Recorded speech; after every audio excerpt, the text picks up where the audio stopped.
आज financial management का chapter हम इस वीडियो में कंप्लीट करेंगे। हम जानेंगे कि फिनेंशियल मैनेजमेंट एग्जैक्टली क्या है और फिनेंशियल मैनेजमेंट के ऑब्जेक्टिव्स क्या हैं, उसका नेचर क्या है और जो पैसा हम बिजनेस में लगाते हैं उसका एग्जैक्टली क्या मतलब है। तो सबसे पहले हम बात करेंगे फिनांस की। Finance is actually the money which is required for carrying out the business activities. ऐसा रुपया या पैसा जो कि बिज़नेस एक्टिविटीज़ या बिज़नेस की गतिविधियों को करने के लिए ज़रूरत पड़ता है किसी भी बिज़नेस को, उसको हम कहते हैं फिनांस। अब एग्जैक्टली फिनेंशियल मैनेजमेंट है क्या? तो फिनेंशियल मैनेजमेंट जो है वो आपका एक्चुअली दो चीज़ों से मिलके बना होता है। The first is arrangement of funds, जिसको हम प्रोक्योरमेंट ऑफ फंड से भी जानते हैं। कई बीएसटी बुक्स में जैसे कि संदीप गर्ग है या पूनम गांधी है, और भी बुक्स बहुत सारी हैं जो सीबीएसई की बुक्स में चल रही हैं, स्पेशली एनसीईआरटी भी है वहाँ पे। तो वहाँ पे एक वर्ड यूज़ किया गया है procurement.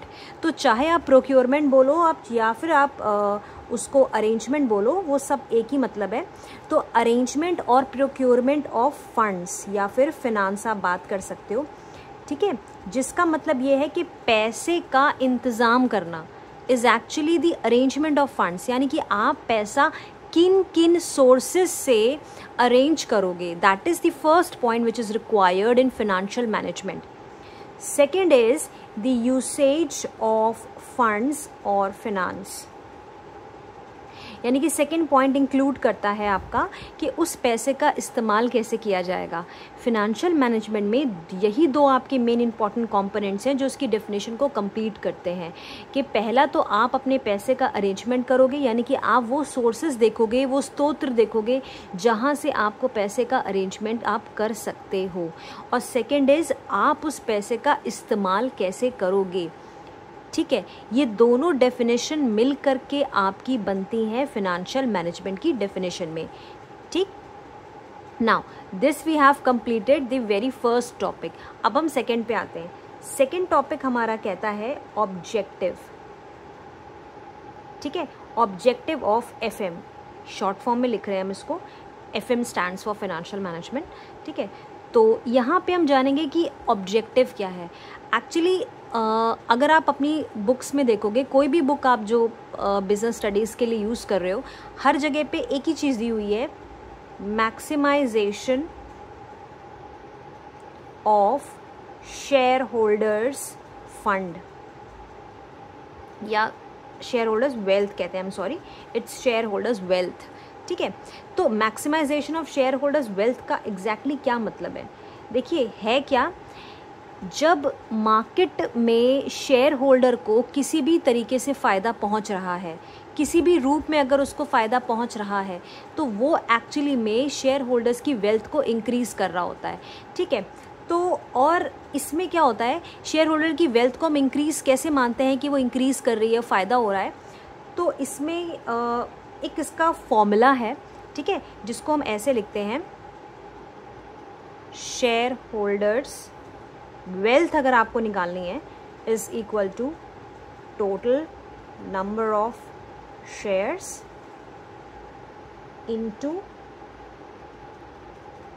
Market price of each share, sorry it would be each share, ठीक है। अब जैसे फॉर एग्जांपल मेरे पास 1000 शेयर की मैं मालिक हूँ, ठीक।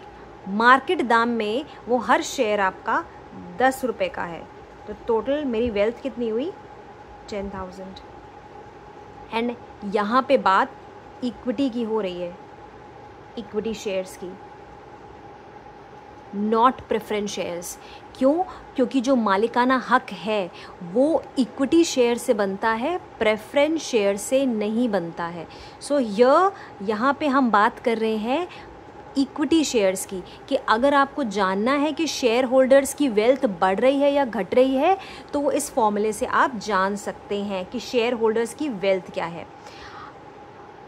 फिनेंशियल मैनेजमेंट का ऑब्जेक्टिव यही है कि शेयर होल्डर की वेल्थ बढ़नी चाहिए, यानी कि अगर इस तरीके से आप शेयर्स का टोटल मार्केट प्राइस निकाल करके देख रहे हो, अगर ये बढ़ रहा है तो ये आपकी मैक्सिमाइजेशन पे जा रहा है, और अगर ये घट रहा है तो ये आपका कम हो रहा है। इसमें दो चीज़ें इंक्लूड होती हैं, पहला गुड फिनेंशियल डिसीजंस,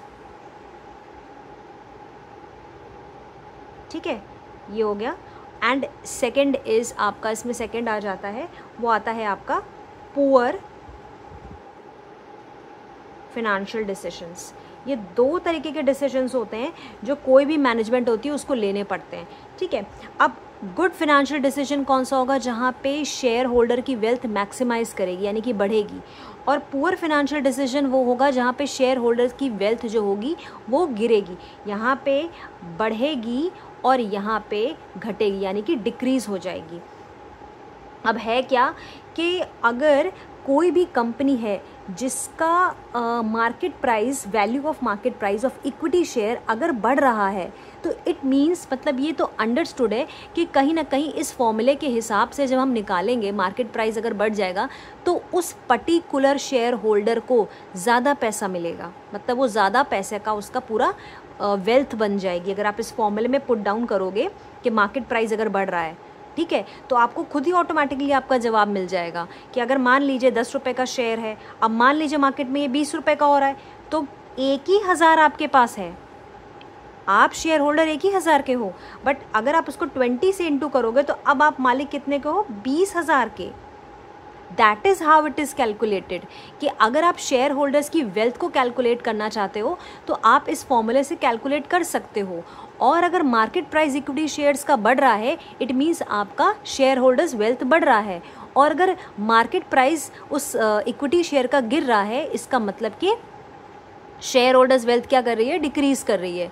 तो अगर आपसे बोर्ड में क्वेश्चन आता है कि ऑब्जेक्टिव क्या है फाइनेंशियल मैनेजमेंट का, तो it is the maximisation of share holders wealth का इंक्रीमेंट आपका उसका ऑब्जेक्टिव है।